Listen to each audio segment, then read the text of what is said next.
Gaza. C'est là que nous allons aller à présent avec un témoignage, celui d'un docteur qui a recueilli pendant des mois, que dis-je, des années, la parole des Palestiniens plongés dans l'horreur. Et cet invité, c'est vous, docteur Fadel Adel Afana. Bonjour.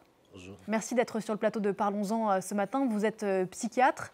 Vous êtes gazaoui, vous venez de Rafah, vous êtes réfugié ici en France depuis décembre 2024. Vous travaillez notamment à l'hôpital Sainte-Anne ici à Paris et à l'Institut de recherche l'INSERM. Vous avez passé, je le disais, toute votre vie, une grande partie de votre vie à Gaza. Vous avez travaillé en cabinet auprès de Gazaouis avant la guerre, pendant la guerre, les guerres, devrais-je dire. Si vous deviez nous expliquer à nous qui n'avons pas le droit d'entrer à Gaza, comment va la société gazaoui aujourd'hui, que diriez-vous? La question de Gaza, c'était une question très compliquée. Déjà, il y a 10 années, je pense que ce n'est pas vraiment commencé à 7 octobre. La souffrance à Gaza, ça dure pendant des années. Et aujourd'hui, bon, on a déjà parlé sur le stress post-traumatique. À Gaza, on a essayé toujours de soigner, d'offrir le soin psychiatrique et psychologique pour les enfants, les adultes qui souffrent toujours de le siège, de la guerre continue.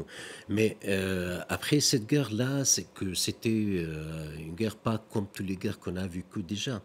On parle plus que sur le stress post-traumatique parce que le stress post-traumatique, en définition, c'est un événement traumatisant qu'après les gens pour développer de réactions physiques et psychologiques. Mais le cas maintenant, c'est le trauma continu et le trauma compliqué.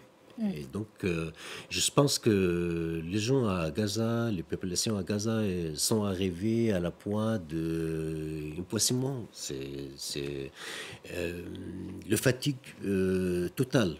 Donc, surtout après l'annoncement de le site du fou et après la continuation de le bombardement, c'est vraiment le fatigant. Le fait que le cessez-le-feu ait été violé à plusieurs reprises depuis le 10 octobre dernier a eu un impact sur une population qui voyait peut-être arriver, j'allais dire le bout du tunnel, mais au moins une accalmie. Oui, tout à fait, parce que si on comprend bien le stress post-traumatique, après quelques temps, les gens peuvent arriver à la condition de réflexion, de réfléchir sur le pensée, sur la mission, d'être un petit peu plus relaxé après le fin de la dangerosité, après le soin.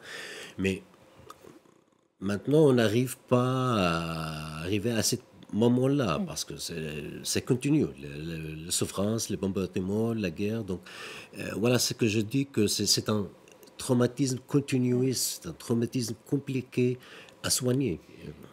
Est-ce que la médecine a des mots aujourd'hui pour qualifier l'état dans lequel se trouvent les Gazaouis? Vous dites qu'on a dépassé le stade du stress post-traumatique. Vous évoquez quelque chose que vous qualifiez de la désorganisation de la pensée. Qu'est-ce que ça veut dire? Tout à fait. C'est le signe de le stress post-traumatique qui touche le stade de l'organisation cognitive, c'est-à-dire l'organisation de la pensée, l'apprentissage de l'expérience, de la mauvaise expérience, de le sortir avec des résultats, de faire des actions à l'avenir, mais on n'arrive pas, c'est normal, mais maintenant on n'arrive pas Se projeter. à se projeter parce que ça continue, le souffrance, le stress, donc c'est la désorganisation totale, cognitive, comportementale, psychologique. Donc, vous dites qu'on peut peut-être, et encore il faudra que les médecins puissent rentrer, revenir, que les médicaments arrivent, qu'on peut peut-être soigner individuellement, mais qu'on ne peut pas soigner collectivement. Ça veut dire quoi? Voilà, c'est le point qu'on a souffert pendant des années. On a essayé toujours de mettre en place le soin individuel pour les gens. Mais aujourd'hui, je pense que ce ne sera pas la question de le soin individuel. Aujourd'hui, on parle sur le traumatisme collectif, le traumatisme de génération, le traumatisme de la société. Et ça va prendre plus de tentatives de intégrer le soin psychologique dans tous les démarches de les aides humanitaires. Ça va prendre du temps, ça va prendre d'offrir le soin psychologique dans le service de santé, le service pédagogique, le service social. Et surtout, il faut mettre fin à ce cycle de violence, vraiment. Ça, c'est la première chose qu'on doit penser. Parce que je pense que pendant toutes les années, tout le monde pense sur la reconstruction de le Gaza, de comment on peut arriver à travailler sur la question de la crise à Gaza, mais personne ne pense pas à mettre fin vraiment de sortir avec la solution connue par tout le monde, la solution que déjà a parlé Monsieur le Président de la France, sur la solution de deux pays, cette solution qu'on a parlé, le président palestinien depuis des années.